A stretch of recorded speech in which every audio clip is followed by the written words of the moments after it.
ರಾಮದುರ್ಗ ತಾಲೂಕಾ ಆಡಳಿತದಿಂದ ವಿಜೃಂಭಣೆಯ ಗಣರಾಜ್ಯೋತ್ಸವ. ಹೌದು ವೀಕ್ಷಕರೇ, ರಾಮದುರ್ಗ ಪಟ್ಟಣದ ಅರಮನೆ ಆವರಣದಲ್ಲಿ ಹಮ್ಮಿಕೊಂಡಂಥ ತಾಲೂಕಾ ಆಡಳಿತದಿಂದ ಗಣರಾಜ್ಯೋತ್ಸವ ಕಾರ್ಯಕ್ರಮವನ್ನು ತಾಲೂಕಾ ದಂಡಾಧಿಕಾರಿ ತಹಶೀಲ್ದಾರ್ ಪ್ರಕಾಶ ಹೊಳೆಪ್ಪಗೋಳ ಧ್ವಜಾರೋಹಣ ಮಾಡುವ ಮೂಲಕ ಗಣರಾಜ್ಯೋತ್ಸವಕ್ಕೆ ಚಾಲನೆ ನೀಡಿದರು.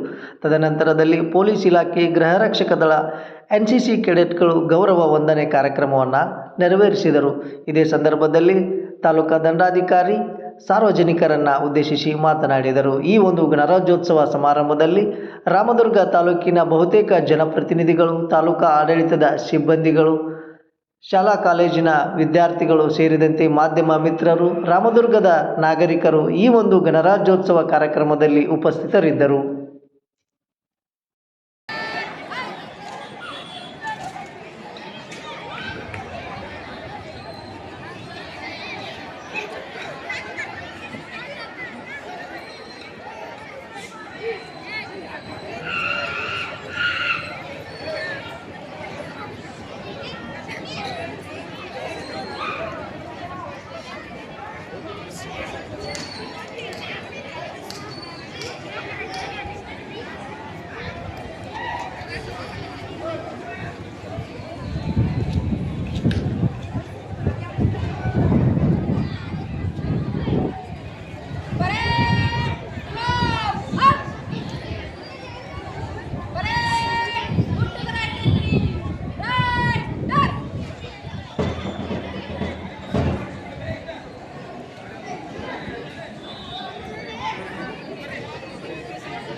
ಧ್ವಜವಂದನಾ ಕಾರ್ಯಕ್ರಮವನ್ನು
ಯಾವತ್ತು ನನ್ನ ರಾಮದುರ್ಗ ತಾಲೂಕಿನ ಎಲ್ಲ 15ರಂದು ರಾಷ್ಟ್ರಪಿತ ಮಹಾತ್ಮ ಗಾಂಧಿ, ಸುಭಾಷ್ ಚಂದ್ರ ಬೋಸ್, ನೆಹರು, ವಲ್ಲಭಭಾಯಿ ಪಟೇಲ್ ಮುಂತಾದವರೊಂದಿಗೆ ಲಕ್ಷಾಂತರ ದೇಶಪ್ರೇಮಿಗಳ ಹೋರಾಟದಿಂದ ದೇಶ ಸ್ವತಂತ್ರವಾಯಿತು. ಪ್ರಜೆಗಳಿಂದ ಪ್ರಜೆಗಳಿಗಾಗಿ, ಪ್ರಜೆಗಳಿಗೋಸ್ಕರ ಪ್ರಜೆಗಳೇ ನಡೆಸುವ ಸಾರ್ವಭೌಮ ಪ್ರಜಾಸತ್ತಾತ್ಮಕ ಸಂವಿಧಾನದ ರಚನೆಯನ್ನು ಬರೆದ ಭಾರತ ರತ್ನ ಡಾಕ್ಟರ್ BR ಅಂಬೇಡ್ಕರ್ ಅವರನ್ನು ಸ್ಮರಿಸುವುದು ನಮ್ಮ ಆದ್ಯ ಕರ್ತವ್ಯ. ಜಾತ್ಯತೀತವಾದ ಪ್ರಜಾಸತ್ತಾತ್ಮಕ ಸಾರ್ವಭೌಮ ಲಿಖಿತ ಸಂವಿಧಾನವನ್ನು ರಚನೆ ಮಾಡಿದ ಫಲವಾಗಿ 26 ಜನವರಿ 1950ರಲ್ಲಿ ಗಣರಾಜ್ಯವಾಗಿ ಭಾರತವು ಸಂವಿಧಾನಾತ್ಮಕ ಘನತೆಯನ್ನು ಹೊಂದಿರುವ ವಿಚಾರ ತಮಗೆಲ್ಲರಿಗೂ ಗೊತ್ತಿದೆ. ಅದರ ಸವಿ ನೆನಪಿಗಾಗಿ ಪ್ರತಿ ವರ್ಷ ನಾವು ಜನವರಿ 26ರಂದು ಪ್ರಜಾರಾಜ್ಯೋತ್ಸವವನ್ನು ಆಚರಿಸ್ತಾ ಬಂದಿದ್ದೇವಲ್ಲದೆ ಇಂದು 77ನೇ ವರ್ಷದ ಸಂಭ್ರಮಾಚರಣೆಯಲ್ಲಿದ್ದೇವೆ.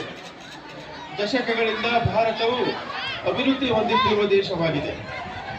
ಜನತೆ ಇನ್ನೂ ಹೆಚ್ಚು ಪ್ರಮಾಣದಲ್ಲಿ ಸಾಕ್ಷರರಾಗಿ ತಂತ್ರಜ್ಞಾನ ಯುಗದಲ್ಲಿ ಸ್ಪರ್ಧಾತ್ಮಕ ಮನೋಭಾವನೆಯನ್ನು ಹೊಂದಿ ಸಂವಿಧಾನ ಪೀಠಿಕೆಯಲ್ಲಿ ಹೇಳಿರುವಂತೆ ಭ್ರಾತೃತ್ವ ಭಾವನೆಯನ್ನು ಹೊಂದಿ ಬಡವ ಶ್ರೀಮಂತ ಗಂಡು ಹೆಣ್ಣು ಎಂಬ ಭೇದ ಭಾವವಿಲ್ಲದೆ ಜಾತಿ ಪಂಥಗಳನ್ನು ಬಿಟ್ಟು ಎಲ್ಲರೂ ಸಮಾನರು ಎಂಬ ಮನೋಭಾವನೆಯನ್ನು ಹೊಂದಬೇಕಾಗಿದೆ.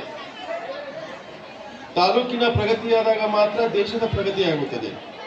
ಅದರಂತೆ ಇಂದಿನ ಮಕ್ಕಳೇ ನಾಳಿನ ನಾಗರಿಕರು ಎಂಬ ಉಕ್ತಿ ಈಗ ಇಂದಿನ ಮಕ್ಕಳೇ ಇಂದಿನ ನಾಗರಿಕರು ಎಂಬಂತಾಗಿದ್ದು, ವಿದ್ಯಾರ್ಥಿಗಳು ವೈಜ್ಞಾನಿಕ ಮನೋಭಾವನೆಯನ್ನು ಬೆಳೆಸಿಕೊಂಡು ಮೊಬೈಲ್ ಗೇಳಿನಿಂದ ಹೊರಬಂದು ನಮ್ಮ ಜೀವನ ನಡೆಯಬೇಕಾಗಿದೆ. ವಿದ್ಯಾರ್ಥಿಗಳಿಗೆ ಪರೀಕ್ಷೆಗಳು ಸಮೀಪವಾಗುತ್ತಿದ್ದು ಎಲ್ಲರೂ ಪರೀಕ್ಷೆ ಎನ್ನುವ ಹಬ್ಬವನ್ನಾಗಿ ಎದುರಿಸಿ ಭವಿಷ್ಯದಲ್ಲಿ ತಮ್ಮ ಜೀವನವನ್ನು ರೂಪಿಸಿಕೊಳ್ಳಲು ಉತ್ತೀರ್ಣತೆ ಎಂಬ ಸಾಧನೆಯನ್ನು ಸಾಧಿಸಿಕೊಳ್ಳಬೇಕಾದ ಇಂಥ ಸಂದರ್ಭದಲ್ಲಿ ಎಲ್ಲರೂ ಸಹ ಪರೀಕ್ಷಾ ನಿಯಮಗಳಂತೆ ಪರೀಕ್ಷೆಯಲ್ಲಿ ಉತ್ತೀರ್ಣರಾಗಿ ತಂದೆ ತಾಯಿ ಮತ್ತು ತಾಲೂಕಿನ ಕೀರ್ತಿಯನ್ನು ತರುವಲ್ಲಿ ಪ್ರಮುಖ ಪಾತ್ರವನ್ನು ವಹಿಸಬೇಕಾಗಿದೆ. ಹಿರಿಯರ ಆಶಯದಂತೆ ಕುವೆಂಪು ಅವರ ವಾಣಿ ಏನಾದರೂ ಆಗು ಮೊದಲು ಮಾನವನಾಗು ಎಂಬ ಮಾತು ಸತ್ಯ ನಿತ್ಯವಾಗಿದೆ. ಯುವ ಪೀಳಿಗೆ ದುಶ್ಚಟಗಳಿಂದ ವಿಮುಖರಾಗಿ ತಮ್ಮ ವೈಯಕ್ತಿಕ, ಕೌಟುಂಬಿಕ ಹಾಗೂ ಸಾಮಾಜಿಕ ಕಾಳಜಿಯನ್ನು ಹೊಂದಬೇಕಾಗಿದೆ.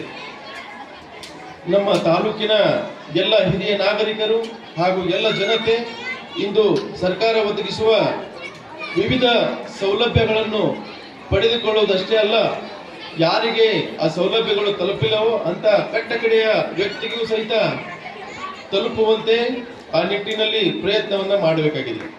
ಹಿಂದಿನ ನಾಯಕರ ತತ್ವ ಸಿದ್ಧಾಂತ, ಆಚಾರ ವಿಚಾರ, ನೈತಿಕತೆ, ಸಾಂಸ್ಕೃತಿಕ ಮನೋಭಾವ ಬೆಳೆಸಿಕೊಳ್ಳುವುದರೊಂದಿಗೆ ದೇಶದ ಅಭಿವೃದ್ಧಿಗೆ ನಾವೆಲ್ಲರೂ ಕಂಕಣಬದ್ಧರಾಗೋಣ,